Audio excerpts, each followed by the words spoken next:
Hi, this is Dr. Randy Bach. I am thrilled and happy to have a guest with me today for our coronavirus conversation. This is Dr. Harald Walach, whom I met in Copenhagen, Denmark, very recently at a conference.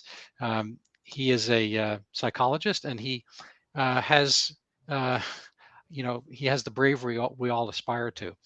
I'm going to let him maybe give a better introduction of what his interests are, what his history is, and how he came to be involved in, um, I guess, putting up his name and reputation against the politics of the day, coronavirus, version, COVID-19.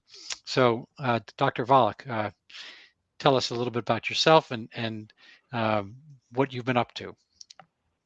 Hi, Randy. Thank you very much for having me. Hello, everybody. I'm Harald Walach, a clinical psychologist by training. I have a PhD in clinical psychology and I have a PhD in history and theory of science. And I have been involved with research evaluating complementary medicine for the better part of the last, let's say, 30 years or so. I did my PhD in 1992, and since then I have been doing research in complementary medicine. I have about 212 or so peer-reviewed papers and a lot of other stuff which I have put out over the years. And my interest always was to understand healing, and that's why I went into complementary medicine and also into some fringe science because I have an odd epistemological belief, which comes actually from the study of the history of science, namely that the most interesting innovations do not come from the center of science or society, but from the fringes, right? Mm-hmm. So in late antiquity, the fringe was Palestine. That's where the innovation came from, Christianity, which shaped our culture. And the same is true for science in some sense. Not everything comes from the fringe, but a lot of interesting things come from the fringe. And that's why I have been active at fringes, complementary medicine, researching parapsychology. And you asked me why was I involved in that COVID-19 thing? Well, this is a little bit like losing virginity, maybe only I want to hear only this. less lustful. Lustful. I was simply seeing what was happening. I looked into the newspapers. I looked up the studies the newspapers were referring to, and I saw these are two widely divergent Yeah. universes even. And when I saw that, I thought something is really wrong here, and started to look into the original data. I looked at the data which our public health institute, the Robert Koch Institute, gave out, and I soon saw that what they did was unscientific to the highest degree, namely putting out unstandardized figures. And so I started blogging. I started looking at the original literature. I asked my own questions, and then we did some own studies, and that's how I got involved. Mm. So I'm aware of one of the studies you had out. We're not going to probably put them on the screen. We will add links to our for our audience. But can you just tell us what was the essence of the first study you had, and what was the reception, and what was the reception after the reception? Uh, Yeah, the first study, which, well, this was not the first, but the first prominent study was, first of all, we did some modeling. That is not very prominent. And so we and tried. who's we in this case? We is my colleague Rainer Clement, who is a physicist working in a hospital, and myself. We did some statistical modeling because we wanted to figure out what is associated with COVID-19 death. But that's not very prominent. We published that recently, and then I saw that. Something was really amiss with those vaccines. I was a little bit skeptical about these vaccines anyway, because I knew from talks with colleagues that mRNA vaccines or mRNA platform technology has been around for maybe 15 years or so. Hmm. It has been researched in Germany. I talked with a colleague who was involved in researching that uh, 10 years ago, 8 years ago, and a report was submitted to the German government saying that this platform technology, mRNA technology, does what it says it does, producing stuff in the body, but it's not reliable because we cannot control where it is being produced and we cannot control how much is being produced. And talking to experts, I found out this is still the case today. This was the case 8 years ago or so when they submitted their report, and this is still the case today, and the German government knows that. And so when I heard about all this hype about the mRNA vaccination being something very new, something very potent, something very miraculous, I was skeptical. And so I looked up data and didn't find data. And then I came across the Dutch IT specialist Wouter Aukema, who used to have his own business years ago and now is a private specialist, as it were, and he analyzed the European Medicines Agency side effect database. And when I saw those data in one of his Twitter releases, I think it was, I was really flabbergasted because you could see how the mortality cases across the years was stable for all the vaccinations that had been done in Europe. And suddenly, beginning the year 2021, when the vaccination campaign started in Europe, it went steeply up and remained there. And I thought, well, that is really strange, and we need to look into that. And I contacted Wouter Aukema. He conducted these analyses, and we saw in various countries very different figures for mortality data associated with COVID-19 vaccinations. In Holland, it was the highest. It was 4 cases of reported mortality associated with COVID-19 vaccines. In Germany, it was comparatively low, about 2 or so.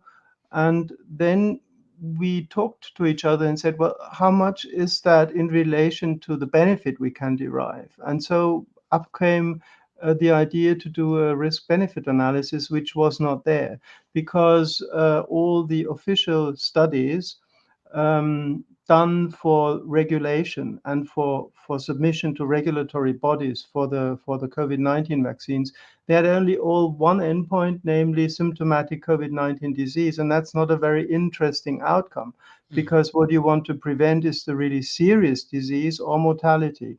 So at that time, that was beginning of 21, April 21, there was a new study published in New England Journal of Medicine. This was a huge Israeli field study where something like 1 million or so people vaccinated were followed up for a while, and that allowed us to see the number of deaths prevented by that vaccination, and this allowed us to prevent the absolute risk reduction.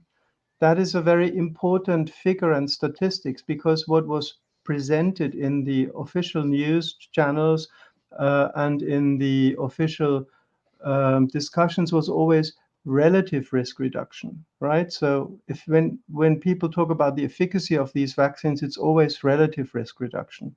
You can put it this way: if you have a treatment group in which one person dies and a control group in which 2 persons die, then you have an absolute risk reduction, a relative risk reduction of or efficacy of 100%. Okay, because you have 2 people more dying in the control group than in the treatment group. This is very impressive if you treat 10 people, but if you treat 1 million people, it's not very impressive. And that's a difference between relative and absolute risk reduction. In the absolute risk reduction, you calculate or you factor in the whole amount of people you are treating.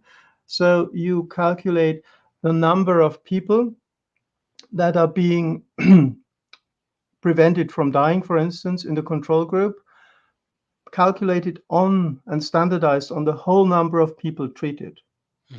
And for that, you need a very large group. And that was possible with that Dagon study, that Israeli study. Was that age? Was that normalized for age? That was not normalized for age. That's just because that's a secondary problem. I mean, if you save one, you know, every life is valuable, but if you save one 90-year-old and lose one 20-year-old, That's true. That's a problem of all the data because we didn't have the data. I mean, there were no mortality data in the official studies at the time. Only data on preventing COVID-19 disease, and these were the best data we could get at the That's time. fine. And so we calculated the absolute risk reduction on mortality from that study. And if you invert the absolute risk reduction, so this is the reduction in risk Hmm. for the people in the control group, standardized on all people that you have, minus the risk in the treatment group, standardized on all the people in the treatment group. Hmm. So this is a difference, and you get a ratio. If you get a figure, 0.00 something. Hmm. And if you invert that, 1 divided by the absolute risk reduction, you get the number needed to vaccinate to prevent 1 case of death. Right. Okay, and that's And what we did. these numbers are often like much higher than what people think. Yeah, and these figures are about 27,000 people Right. for that study. So So you need you to, would need theoretically to vaccinate 27,000 people to save one death or that wouldn't sorry, it occur. was 16,000 people in that particular study. Okay, fair enough. And if you break that down, that means if you vaccinate 100,000 people, you prevent roughly 5 to 6 deaths. Hmm. Okay. Right. That's not age standardized, that's just using the Right. figures from that study. Yeah. And we put that in relation to what we see in the databases, and that was 4 deaths associated with 100,000 vaccinations, not 100,000 Hmm. people fully vaccinated, but 100,000 vaccinations, Right. Because and some people 2 have deaths double. in the German database, knowing that these data are very shaky. They are not very reliable, but still it's the best we had at the Hmm. time. We just said a very simple thing. We said, well, look, people, we prevent at the most 6 deaths by vaccinating 100 people, and we might incur 4 deaths by vaccinating 100,000 people, Right. not calculating the severe side effects that would also occur, and this and On either side theoretically, because people would argue there might be severe side effects from having an unvaccinated sure, coronavirus, that's absolute. influenza-like illness, which might also produce, its own fair share of myocarditis, etc. Yes, that's also true. But the point is a conceptual. You see, Hmm. people who contract the disease, they succumb to chance event, as it were. Hmm. But people who suffer side effects from a vaccination, they they get something which we could theoretically prevent by not vaccinating. So you have to Right. you ethically have to go into that risk benefit analysis discussion. And all we wanted to do actually was very simple. We were just putting these figures out and saying the Yeah, the just take a risk look. benefit the risk benefit analysis isn't that good. So let's do a careful observational study Hmm. of, say, the first million vaccinated people in Europe and check out how often do we see these serious side effects, how often do we see simple side effects, and how often do we prevent something. And that was all. We just put out a call there for the authorities to carefully look. That was the purpose of our paper, and it Hmm. created an uproar. And the head of the Dutch pharmacovigilance database, Van Poyenbroek, who was responsible for this database, said, "Well, we shouldn't have used those data for that."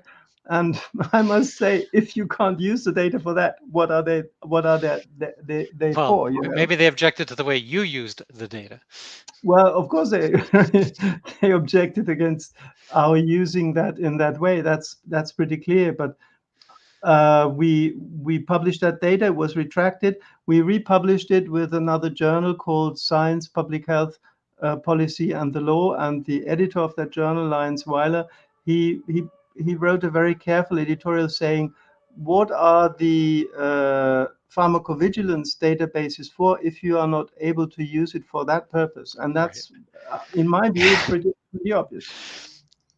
Yeah. So Well, that was the first study, was republished after a while, but of course, it created a lot of stir and uproar. And by the way, it was downloaded about 500,000 times because the paper is still available hmm. online.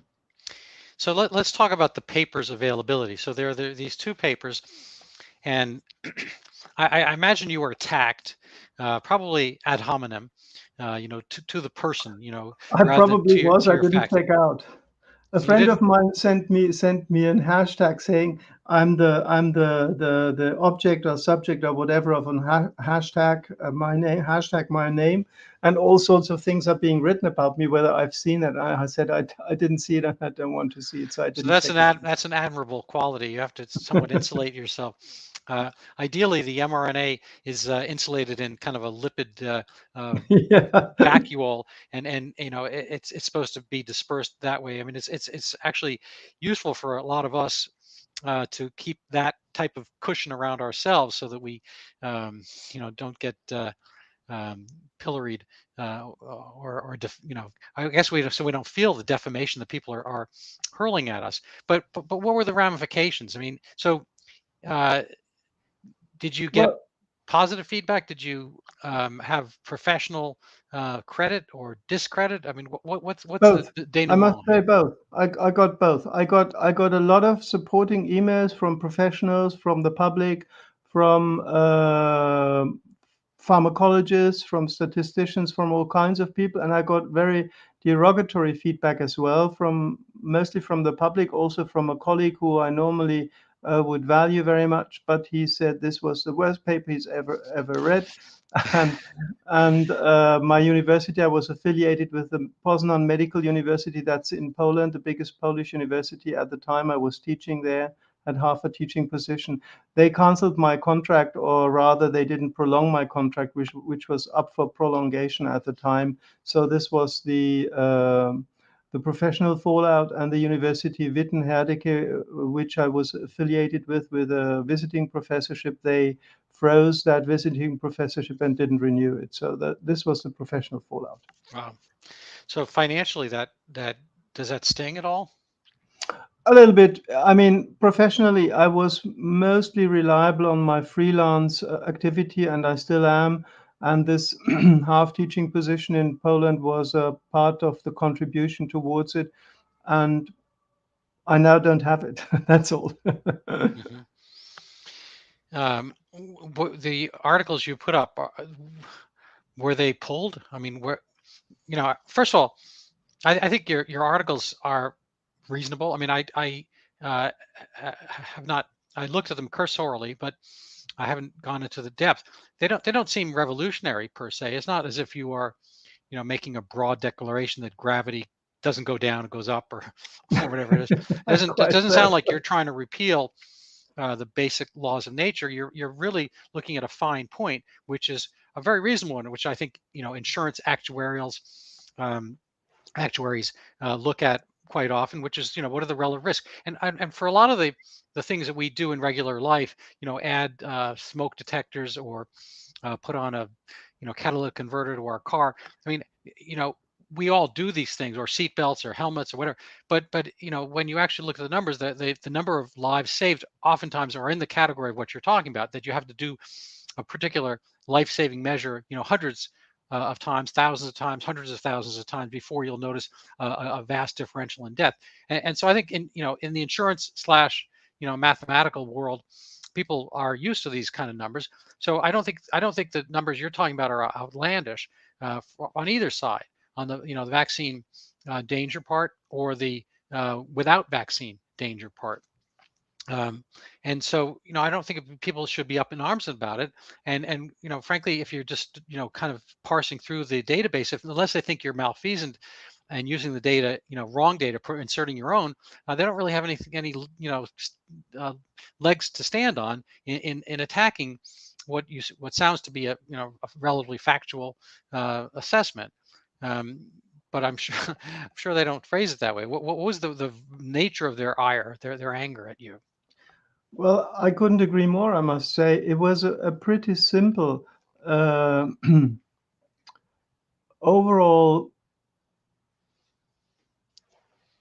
putting together or putting in apposition what we Hmm. can gain and what do we lose, and should we not think about it a little bit more carefully. That was all we did, and um, and that wasn't even with any venomous language. I mean, we Hmm. were a little bit provocative, I must admit, for the purpose of alerting people to the problem. That was actually our purpose. And I was pretty naive. I thought if you just put out some rational argument and say people, hey, look, someone would do something about it. But the opposite happened, and the arguments were none of which would warrant retractions, because there is a very strict code of ethics in publishing, and there are three reasons for retractions: plagiarism, which wasn't true. We didn't plagiarize anybody, neither ourselves.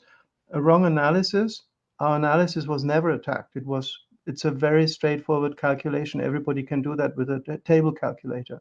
And the third reason would be wrong database or fabricated data. And we Okay. just used So obvious public data. And one can make a point that the data are not solid. That's true. We actually admitted that in our paper. The data yeah, are but not that's the very data. solid. Those are the data that are there. But we said these are the best data we have. Now, the funny Exactly. thing is the following. About half a year later, or 3 months later, the 6-month Pfizer trial was published. And we used the supplementary table of that 6-month data. And from that, you can also calculate absolute risk reduction for COVID-19 deaths prevented. And this yields exactly the same data. So we published another letter saying publication policy by retraction doesn't make the risk-benefit ratio better. And Hmm. it's simply the case. I mean, you only have to look at that. And recently there was another analysis published by an American group, Fryman, I think, and Doshi and others did that using regulatory data from Canada and from the US. And they figured out that the severe COVID-19 cases prevented by the vaccinations are in fact less than the severe side effects incurred by the vaccination. So it's even worse than what we actually suspected. Okay, so um, I warned you that I might bring this up, but I'd like to hear your thoughts about. I mean, I gather you insulated yourself from some of the ad hominem attack, but I'm going to give you a quoted one from El País, the newspaper Oh, I from know that. Yeah, yeah. from a year ago. Do you mind? I know that. The guy contacted me and he sent me the stuff. I know it. So I'm going to quote here. Yeah. The scientific community is still wondering how it happened. Harald Walach, a German researcher who defends homeopathy and other pseudosciences, et cetera, both articles are based on sloppy calculations and their conclusions are completely erroneous. So this guy, who's Manuel Ansede, he knows that they're erroneous, I guess. Both publications, Vaccines and JAMA Pediatrics, retracted in a matter of days. And then it says Poznan, Dr. Wallach's affiliation with Poznan is terminated. The German doctor, Edzard Ernst, considered a scourge of the pseudosciences, recently asked, is Professor Harald Walach, these are the only two choices you have here, I'm sorry, is Professor Harald Walach incompetent or dishonest? I mean, maybe you could be both, incompetent and dishonest. And Probably. I mean, that's kind of like, I think they call that begging the question, or it's another one. Anyway, I can't remember the fallacy of that. Anyway, Walach, psychologist without any training in virus and vaccines, et cetera, et cetera. They go on that, some of your other research about, I guess, distance healing and so forth. And I don't know. So how do you take that in? How do you approach, and what are your responses to those type of criticisms? Well, I think this is not a criticism. This is just a bold piece of writing, because that writer has no idea about statistics or anything. You don't have to be a virologist to do a simple calculation. I This is agree. a simple matter of calculating absolute risk reduction. Everybody in the first statistics class can do that, and that can do anybody. You don't have to be a virologist. And I think we psychologists and other statistics people who deal with large databases, and I have done that, we are much better equipped than virologists to deal with data. I mean, I've seen awful statistics published by our German chief virologist, but I'm not going into details here. Mm-hmm. So I think virology is not a prerequisite for judging overall effectiveness of any intervention. That doesn't matter whether it's a vaccination or whether it's a clinical intervention. So much for that. And I think also this typical journalistic style, juxtaposing different pieces and different utterances to then make an ad hominem attack. This is just No, it's the all saddest. bad style. Right.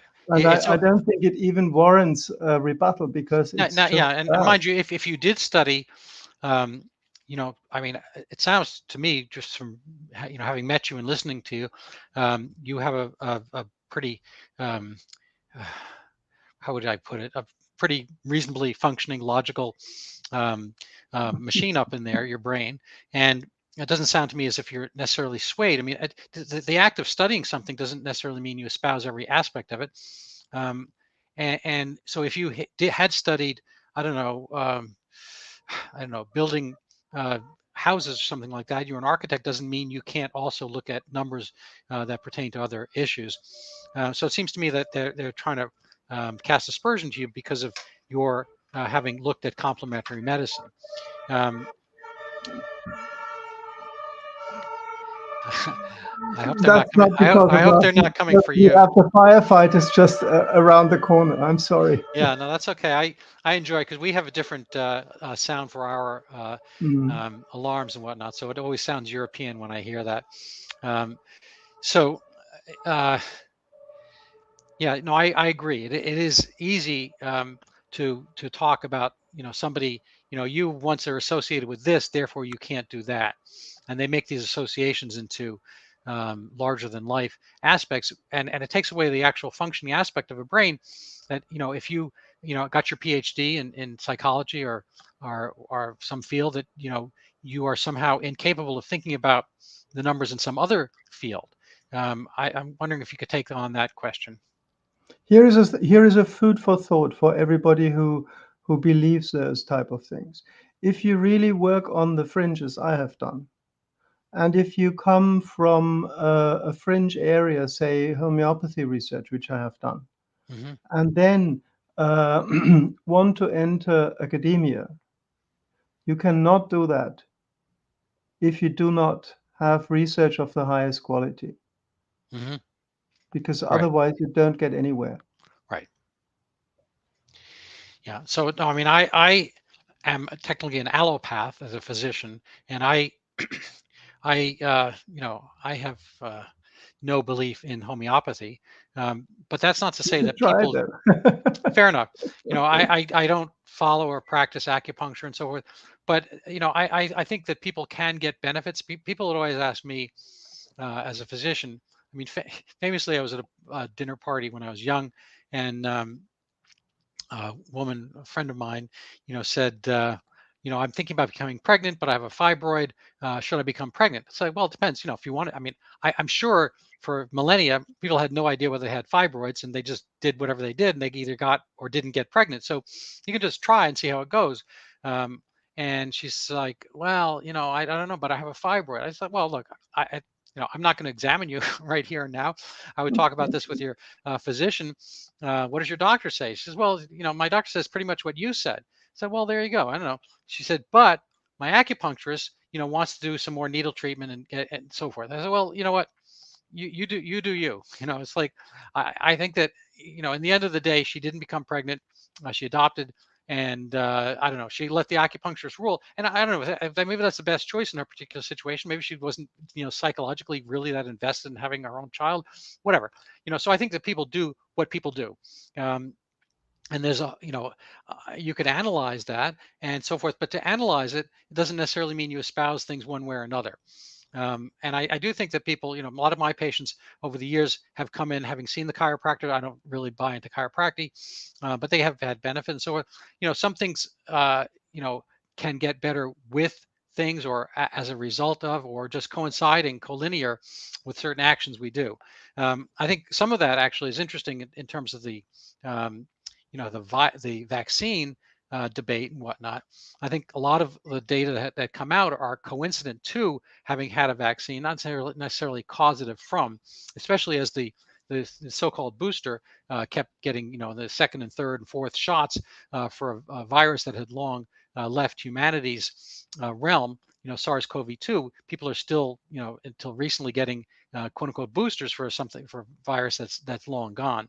So I think that people do stuff, and to examine it doesn't necessarily mean you're buying into any of the premises per se. That's a horribly long discourse and question. I apologize, but I'm wondering, are people kind of tarring and feathering you for your looks into things that people clearly do in practice? Do you mean regarding COVID-19 or what? Well, no, it sounds to me as if they are discounting you because you have looked into homeopathy, and Some try to do that, yeah, but I think it's an invalid argument, because doing scientific studies in complementary medicine is completely natural and also warranted, because many people use it. So why shouldn't you study it? I mean, it would be completely different if I were to do bad studies, or if I had published wrong data or published bad methodology, but none of that is the case. I mean, Yeah. even Edzard Ernst, who said, "Is Professor Walach either incompetent or dishonest?" He once wrote that the studies which I did are among the methodologically best in the field. So Oh, he did write that? he did write that. Do you have that quote? I That'd be don't know lovely. where he wrote it. He wrote it in some of his review articles. He mainly wrote review articles because he didn't have the funds of doing original studies any longer. So I've got a side question. Is Dr. Edzard Ernst incompetent or dishonest? Oh no, I think he's neither dishonest nor incompetent. He's just very. I think he's very clever and knows where he gets applause from, and Right. so he goes to the side where the applause is coming from. Right. Yeah, no, that's a reasonable point. And that's fair enough, everybody likes applause. Yeah, no, there's a joke that I find somehow philosophical. A man's looking out he's at work, he's looking out the window, he sees a guy, he's been out in front of it's nighttime, he's under the street light, and he's been looking around for hours. So finally finishes up his work, he goes out, it's like, what are you looking? He said, "Oh, my car keys." He says, "Well, you've been out here for a long time. Let's retrace your steps. Where were you when you dropped them?" He says, "Oh, I was down that alley." Says, "Well, why aren't you looking there?" He says, "Well, because it's dark." He doesn't think he's going to be able to find it in the dark. Yeah. So people tend to look for things, or do their activities where the light is, or in this case where the applause and the kind of acclaim come from. And I think that has been the sine qua non of this the virus, the disease about the disease, which has been that people have said and done things really according to their team, their belief system, the people who are rewarding them, and there's been kind of a solidarity, a lockstep attitude towards lockdown. So you called it the lockdown lockstep, or lockstep whatever, and this is a complete sadness. It doesn't sound like you have been a team player, but rather are looking for the essence of the underlying facts. Yeah, I'm a kind of old-fashioned guy. I'm not interested in money. I'm not interested in fame. I'm really interested in truth. Yeah, well, there's no place for that. Well, there is, but it's difficult. No, it's true. Galileo had some difficulties getting his points across, I guess. And I think that's the way of science. I think it actually speaks to your fringe aspect. I mean, I was wondering myself, whether the real revolutions in science, whether they come from within science or within any body of knowledge per se. It has to in some way have kind of an outsider view to look at the totality of things that are going on and think there's some other mechanism motivating. It's hard to kind of for the fish in the fishbowl to know he's in a fishbowl, and it's perhaps easier to observe the whole sequence when you're outside of it. That's certainly true, yes. Mm-hmm. So uh, the retractions, you were retracted from JAMA Pediatrics? As well, yeah. This was the second study. It just happened to be very, very close in temporal vicinity. It was we did that children mask study in the spring 2021. So we measured 45 children with carbon dioxide measurement apparatus. That was done by the way by an oath-bound specialist, measurement specialist. I didn't do the measurements. I Hmm. just did the data analysis, and I set up the design and everything. And then we published that in JAMA Pediatrics. I wrote to them first and explained what we did, whether they were interested, and they said yes, they would be interested. And then the editor said he would allow me he would only be able to publish a 600-word research report, a short letter. So I did that. That was reviewed by 3 reviewers. We went through 3 or so cycles of review, and it was then finally published. And the problem with that piece was there is some technical details in the small print, in the fine print. Hmm. And this went into the so-called supplementum, which was supplemental material of, we were allowed, I think, 1,200 words, if I remember Hmm. correctly. That was in the supplement. And in that supplement, again, there were links to the specifications of the apparatuses which we had used, and we had used 2 different ones.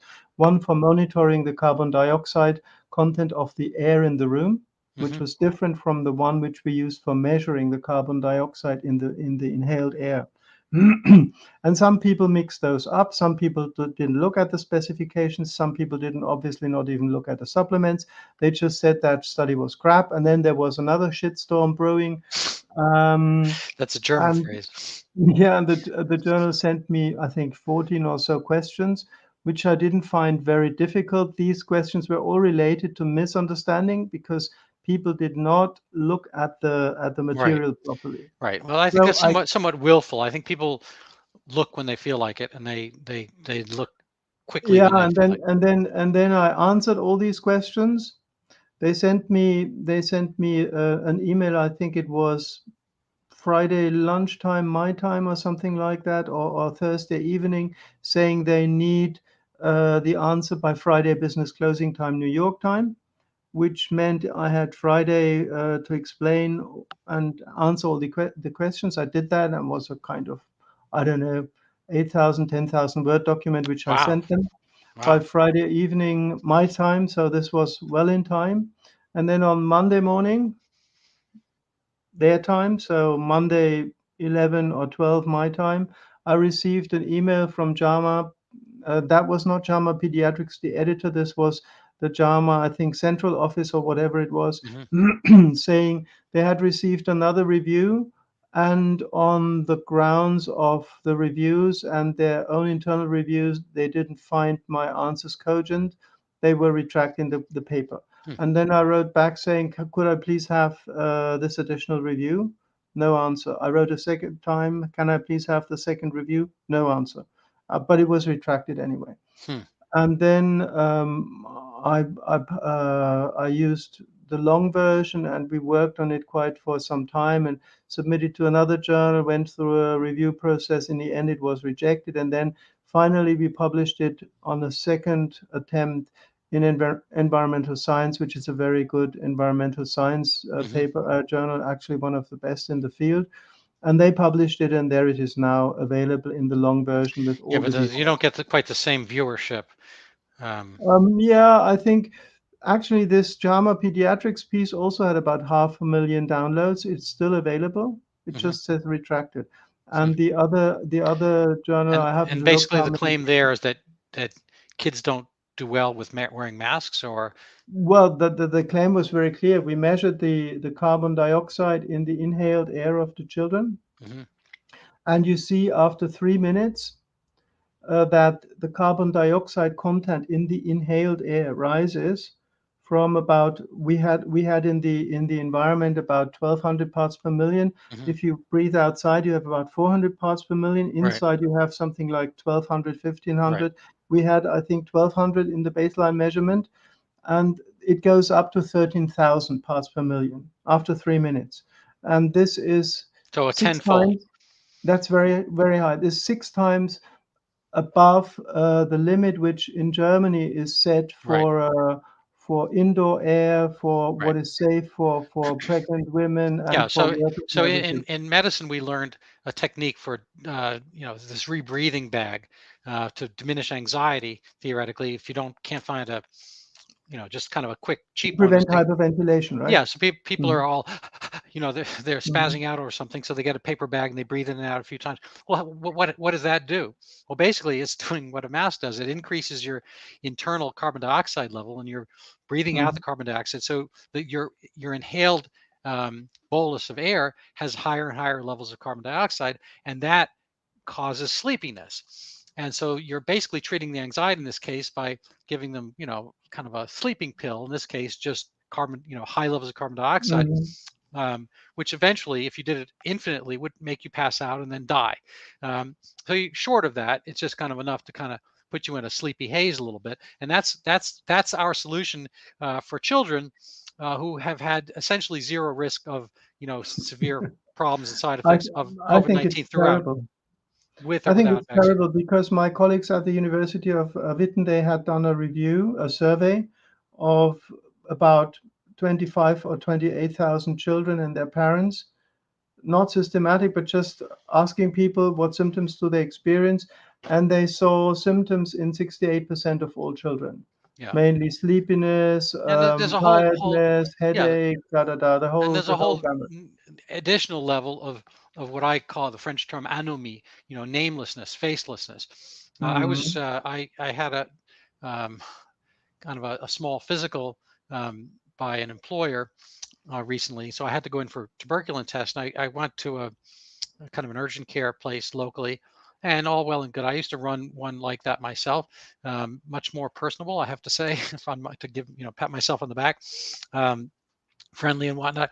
But here, it was a chain, so it already has a little bit of that kind of like um, impersonality. But everybody there was wearing masks, and they enforce wearing masks, and that's not necessarily their fault. I think the state of Massachusetts still requires it. It's like years after the problem, and essentially the severe aspect, 2 years or more, and everybody's wearing a mask. Nobody really looks at you.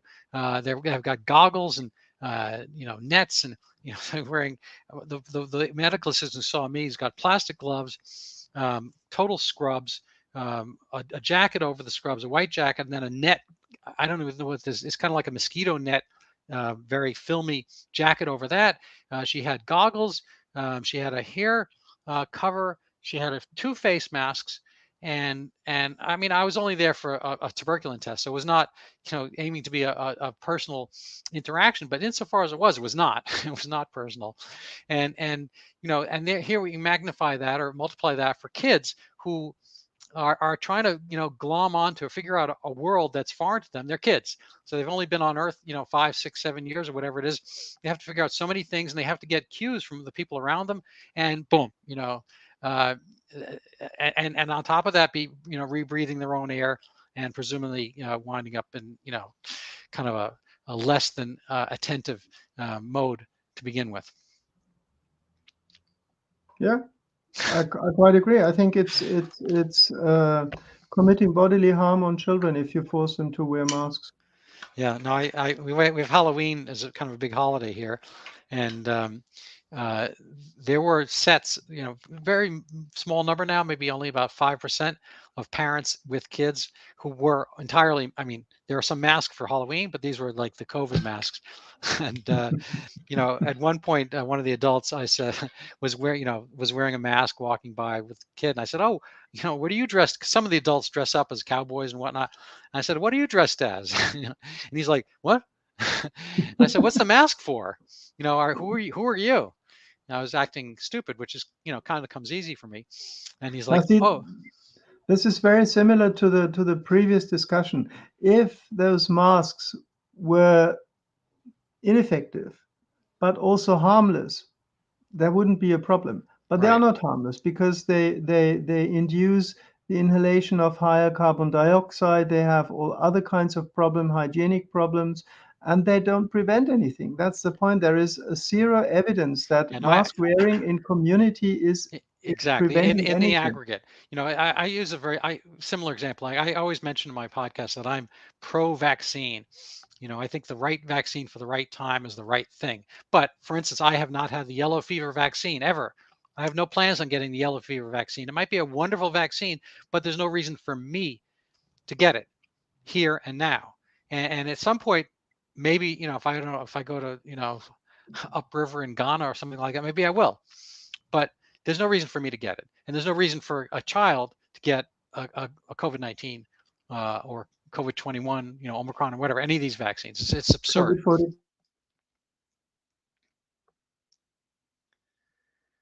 So it looks like you Oh, might have frozen there sorry, for a second. there was a little glitch probably on my side, Yeah, but we yeah, are yeah. back again. Yeah, you're back. Mm-hmm. So uh, anyway, so I think probably we're winding down on this interview and conversation. So I probably talked too much, and I apologize. That's okay. But It's your it's it's my your show. podcast. Yeah, but I like people to get not just my minimal information, but I like to have people learn as such as I have from you as well. So I'm going to cede the floor a little bit. Do you have anything you'd like to leave as parting wisdom? Um, well, this whole episode has taught me that we are not really looking into rational things or rational arguments. This whole thing is completely irrational. Hmm. Or maybe it's a very subtle kind of anti-rationality, Hmm. whatever it is, but it's not, it has nothing to do with rationality, because initially I thought you could use rational argument to convince people to look carefully. But what I saw was that the appeal to rationality is useless, Hmm. completely useless. And that is something that worries me, because rationality is at the basis of our scientific enterprise, and this has been deeply compromised. That's my final word on that. I agree with you there, and I looked on your webpage, and somebody else had recommended this book to me recently as well. Matthias Desmet, the Psychology of Totalitarianism. You were giving it Mhm. a thumbs up. I wrote a Um, review on that. Yeah. Mhm. oh, good. So I'll try to take a look at that. So I'm going to put a link to that as well. I'm going to give you. So I lied to you. I gave you the final word, but I'm going to maybe, just because of some of what things you said about JAMA, put in my own final word. I have this book here. This is my promotional aspect, Overturning Zika, Mhm. uh, the pandemic that never was. Mhm. And fortunately, it's being published in Brazil in the next couple of months. So there's going to be a Brazilian version, and sales are not awesome in the U.S. so far. Um, but I have my own JAMA story. Um, so early, I hadn't planned on writing the book, frankly. I only had an article. I had just a short article. Zika is not my thing. I'm a primary care doctor. I've never been to Brazil. I never treated infectious disease per se, nor microcephaly or anything like that. Um, and so it was just curiosity to me that been this pandemic, and everyone went nuts in 2015, 16 over microcephaly in Brazil, Zika, and whatnot, and then it kind of disappeared from the news. And so I was puzzled about that. In 2019, I wrote a pretty short article, like 900 words, and I sent that out to a variety of places, and JAMA picked it up. They were like, "Yeah, we're interested." So I wound up on a Zoom call with the two erstwhile chief medical editors, and they've both, for totally separate reasons, been kind of canceled out of, with the woke canceled out of their jobs. It's a very interesting side point.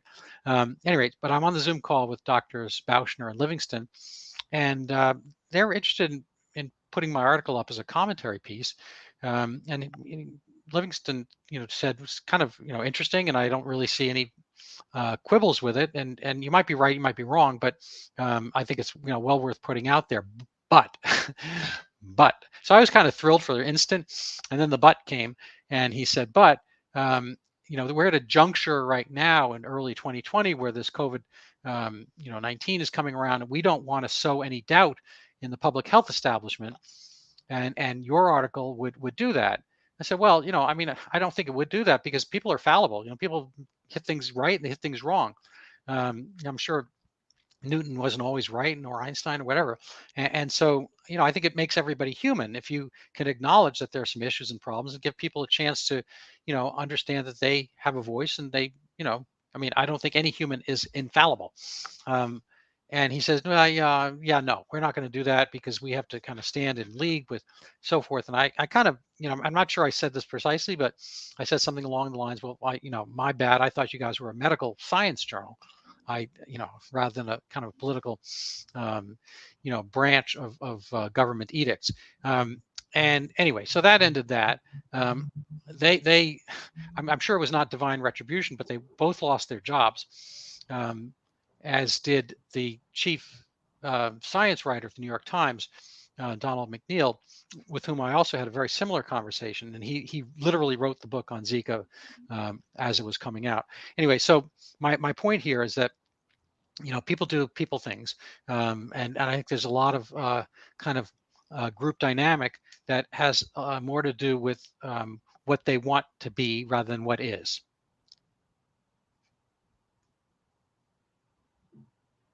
Sounds like a good final word. All right. Well, I apologize for stealing yours. You had the penultimate word, and so I'm going to put some links up to your webpage and so forth, and I hope people listen in and give questions. We're not doing this live, so we'll have to look at questions and answer them later on. So thank you so much, Dr. Walach. You can stay on. We'll be able to chat, but I'm going to say goodbye to everybody else. So thank you so much. Thanks, Randy, and goodbye to everybody.